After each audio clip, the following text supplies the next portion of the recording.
Assalamualaikum warahmatullahi wabarakatuh. Selamat datang lagi di channel saya Bapak Ibu sekalian, dan saya buat konten lagi masih seputaran program kita, dan channel ini memang saya buat untuk berkomunikasi dengan Bapak Ibu sekalian di lini lapangan. Yang akhir-akhir ini mungkin kita lebih banyak berbicara tentang aplikasi LC Meal, dan video ini masih membicarakan aplikasi LC Meal, dan perlu kami informasikan kepada Bapak Ibu sekalian bahwa aplikasi LC Meal sudah bisa digunakan dan admin sudah kami distribusikan ke kabupaten kota. Jadi kami sudah mendapatkan admin dari pusat dan kita sudah membuatkan admin untuk level kabupaten kota. Mudah-mudahan teman-teman di kabupaten kota sudah menurunkan juga membuat akun untuk Bapak Ibu di level kecamatan atau admin kecamatan yang nantinya akan membuatkan akun bagi kader-kader TPK kita, Bapak Ibu sekalian. Jadi kalau nanti ibu-ibu kader TPK sudah punya akun, silakan login ke link yang sudah dibagikan ke lcmeal-pba.bkkbn.go.id. Jadi nanti ibu-ibu kader TPK akan mengentry data pendampingan di alamat tersebut, Bapak Ibu sekalian atau ibu-ibu sekalian. Jadi ibu-ibu sudah boleh mengangsur-angsur untuk melakukan pendampingan, dan perlu saya sampaikan kepada ibu-ibu kader TPK, sebelum melakukan pendampingan silahkan didata dulu sasaran ibu-ibu sekalian. Artinya ibu-ibu memetakan berapa sih sasaran yang ada di wilayahnya masing-masing. Misalnya calon pengantin, berapa kira-kira ada calon pengantin di wilayahnya. Mungkin datanya ibu-ibu bisa dapatkan dari TPPS level kelurahan atau dari desa dan kelurahan. Biasanya kalau calon pengantin mereka akan mendaftarkan pernikahannya ke desa atau kelurahan, ke RT RW.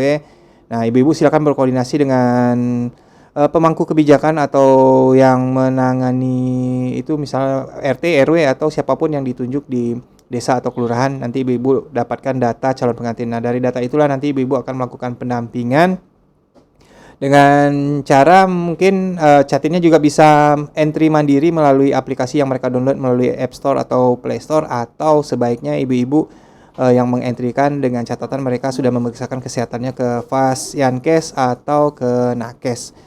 Jadi mekanismenya seperti itu ibu-ibu sekalian untuk calon pengantin. Ya, jadi diupayakan punya data dulu, terus nanti dari data ibu-ibu melakukan pendampingan di KIE calon pengantinnya untuk memeriksakan kesehatannya ke Fasyankes atau ke Nakes, ke puskesmas atau ke bidan atau ke dokter. Jadi nanti dari data-data yang mereka dapatkan melalui Fasyankes atau Nakes itu yang di-entry di aplikasi LC Meal. Kalau untuk laki-laki masih sama seperti tahun lalu, palingan ditanyanya cuman perilaku merokok. Nah, kalau untuk usia nanti aplikasi sudah menghitungkan sendiri ketika mereka memasukkan tanggal lahir mereka, nanti akan dihitung otomatis oleh aplikasi. Nah, untuk mereka apakah berisiko atau tidak berisiko masih sama dengan aplikasi yang versi lama. Nanti aplikasi yang akan menjustifikasi, akan menilai apakah calon pengantin itu berisiko atau tidak.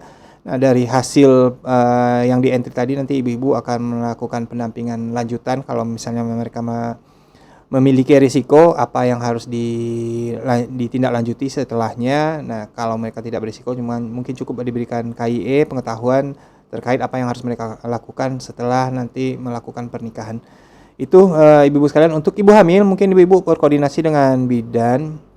Ya, karena di tim kita sudah ada Bu Bidannya. Nanti Bu Bidan mungkin punya data estimasi ibu hamil di wilayah masing-masing. Ibu-ibu mungkin dari puskesmas bisa didapatkan.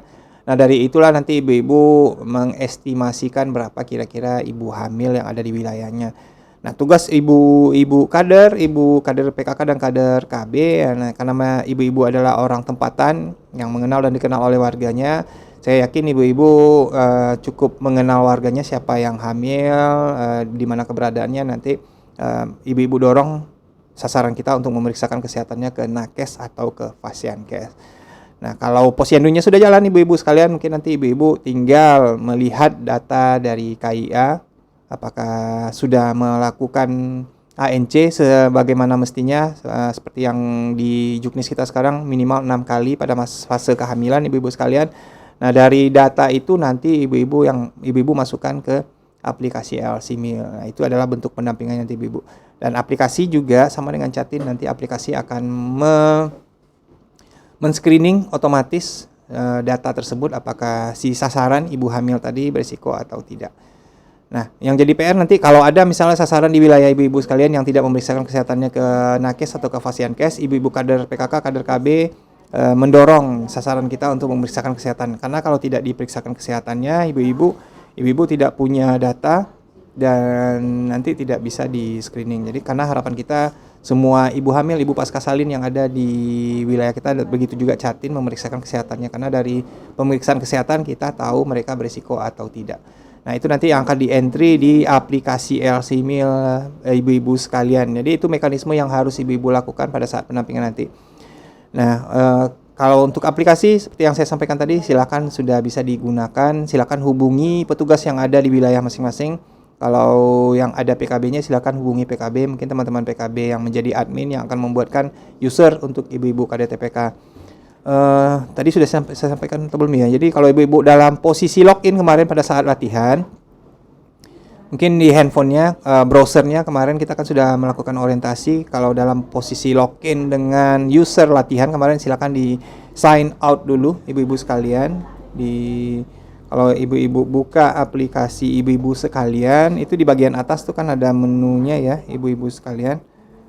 Ntar saya buka juga aplikasi saya. Nah ini di bagian atas kan kalau buka handphone nanti ada LC-Meal-nya, ada statusnya online atau tidak, ada nama ibu-ibu sekalian, nanti ibu klik.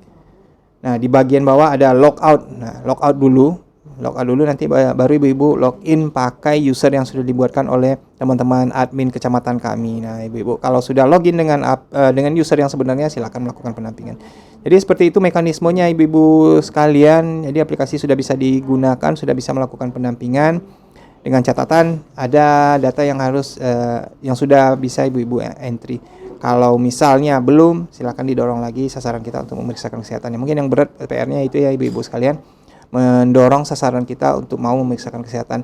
Dan perlu mungkin disampaikan bahwa ini yang kita data, misalnya nanti ada kasus jadi beresiko, ini baru resiko ya ibu-ibu, belum tentu kejadian. Tapi dengan adanya screening ini, dengan kita tahu beresiko atau tidak ya, kita tahu penanganan apa yang harus dilakukan. Jadi sampaikan juga ke sasaran kita, beresiko itu belum tentu juga itu pasti akan melahirkan anak stunting. Tapi dengan adanya metode ini, dengan adanya screening ini, kita bisa memantau dan si sasaran juga tahu harus apa ya, meminimalisir.